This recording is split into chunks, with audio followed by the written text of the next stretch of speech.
যিশু নৌকো করে সাগরের এপারে ফিরে আসতেই তার চারপাশে বহু লোকের ভিড় জমতে লাগল।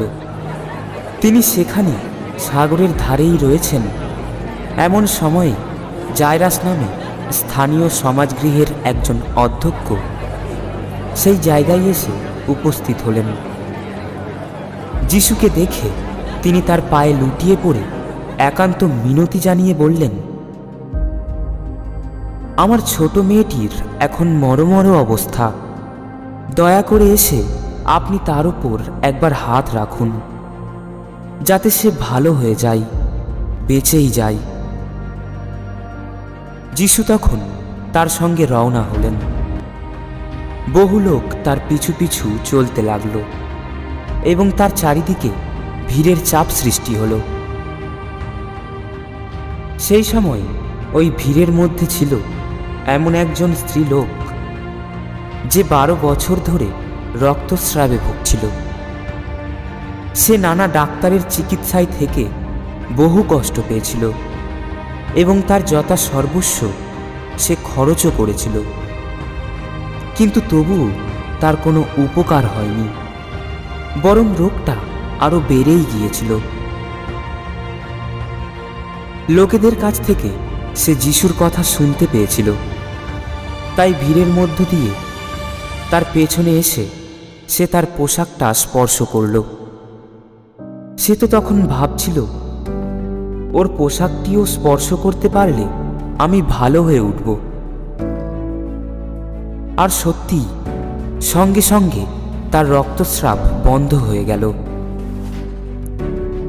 এবং সে নিজের শরীরে তখন অনুভব করল তার রোগ সেরেই গেছে।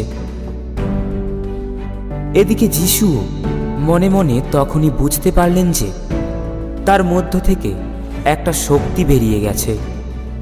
তাই ভিড়ের মধ্যে ফিরে দাঁড়িয়ে তিনি জিজ্ঞেস করলেন, কে আমার পোশাক স্পর্শ করল? তার শিষ্যেরা তাকে বললেন, আপনি তো দেখতেই পাচ্ছেন আপনাকে ঘিরে কি ভিড়ের চাপ, তবুও জিজ্ঞেস করছেন কে আমাকে স্পর্শ করল?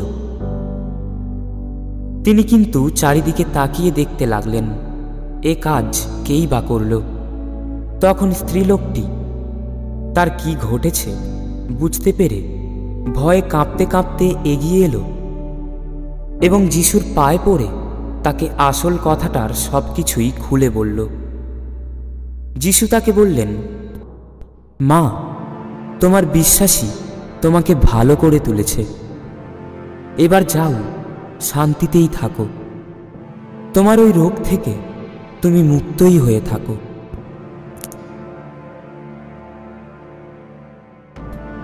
যিশু তখনও কথা বলছেন, সেই সময় সমাজগৃহের সেই অধ্যক্ষের বাড়ি থেকে কয়েকজন লোক এসে অধ্যক্ষকে বলল, আপনার মেয়েটি আর বেঁচে নেই, গুরুদেবকে আর কেন কষ্ট দিচ্ছেন?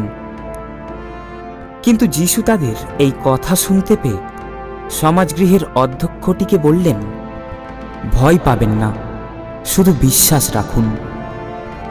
তিনি পিতর, যাকব ও যাকবের ভাই যোহনকে ছাড়া আর কাউকেই তার সঙ্গে আসতে দিলেন না। তারা যখন সমাজগৃহের অধ্যক্ষের বাড়িতে এসে পৌঁছলেন, তখন তিনি দেখলেন সেখানে তুমুল কোলাহল। লোকেরা চিৎকার করে কাঁদছে, বিলাপ করছে। ভেতরে গিয়ে তিনি তাদের বললেন, কেন এত হইচই, এত কান্নাকাটি? মেয়েটি তো মারা যায়নি, ও তো ঘুমোচ্ছে। কিন্তু তারা তাকে ব্যঙ্গ করে নানা মন্তব্য করতে লাগলো। যিশু তখন তাদের সকলকে সেখান থেকে বের করে দিলেন। তারপর তিনি মেয়েটির বাবা মা এবং তার নিজের সেই 3 জনকে সঙ্গে নিয়ে মেয়েটি যেখানে শুয়েছিল সেই ঘরে ঢুকলেন। তারপর মেয়েটির একটি হাত ধরে তিনি বলে উঠলেন, খুকু, আমি তোমাকে বলছি, তুমি এবার উঠে পড়ো।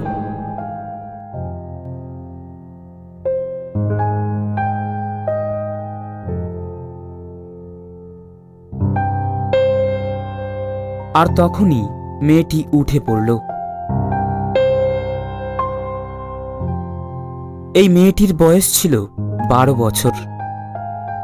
যারা সেখানে ছিলেন তারা তখন দারুণ বিস্ময়ে বিমূঢ় হয়ে পড়লেন। যিশু তাদের কড়া আদেশ দিলেন যে কাউকে যেন এই কথা জানানো না হয়।